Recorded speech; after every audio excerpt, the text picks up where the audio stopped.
സുധീഷിൻ്റെ കള്ളങ്ങൾ കേട്ടിട്ട് നിധിക്ക് ദേഷ്യം വരുന്നുണ്ടായിരുന്നു. ചേട്ടൻ സൂപ്പർവൈസറാണെന്ന് സുധീഷ് പറയുന്ന സമയത്ത് നിധി നിയന്ത്രണം വിട്ട് ചോദിക്കുകയാണ്, നിങ്ങൾ പറഞ്ഞതെല്ലാം എനിക്ക് നല്ല ഓർമ്മയുണ്ടെന്ന്.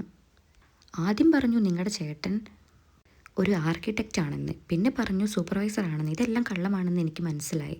നിങ്ങളുടെ ചേട്ടൻ തന്നെയാണ് എന്നോട് ഇതെല്ലാം പറഞ്ഞത്. ഇതെല്ലാം കേട്ടിട്ടും സുധീഷ് വീണ്ടും ന്യായീകരിക്കാൻ ശ്രമിക്കുകയാണ്.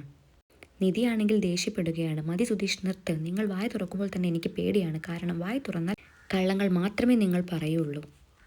ഇനി ഞാൻ നിങ്ങളെ വിശ്വസിക്കില്ല എന്നെല്ലാം ദേഷ്യപ്പെട്ട് പറയുകയാണ് നിധി.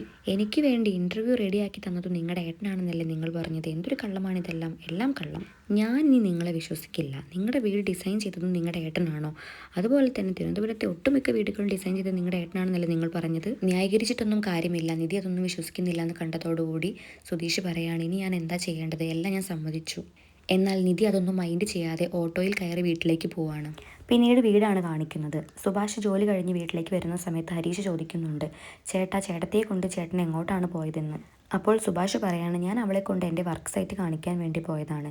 ആ സുധീഷ് അവളോട് എന്തൊക്കെയോ കള്ളങ്ങൾ പറഞ്ഞിട്ടുണ്ട്. ഞാൻ ആർക്കിടെക്റ്റ് ആണെന്നാണ് അവൻ പറഞ്ഞത് അവളോട്. അതുപോലെ തന്നെ ഇൻ്റർവ്യൂ അവിടെ സെറ്റ് ചെയ്തത് ഞാനെന്നാണ് അവൻ പറഞ്ഞത്. ആ ഇൻ്റർവ്യൂ പോലും ഫേക്കാണ്. ആ കുട്ടി എന്ത് കരുതിയോ ആവോ.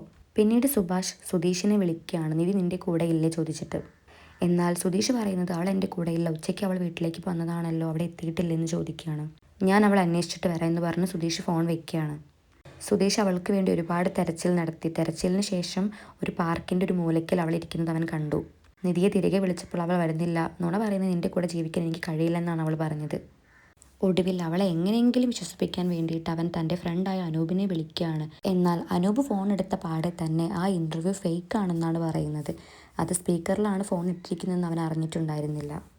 അതോടുകൂടി നിധിക്ക് ദേഷ്യം കൂടുകയാണ്. അപ്പോൾ ഇന്നത്തെ റിവ്യൂ ഇത്രയേ ഉള്ളൂ. എല്ലാവർക്കും ചാനൽ ഇഷ്ടപ്പെട്ടാൽ സബ്സ്ക്രൈബ് ചെയ്യണേ.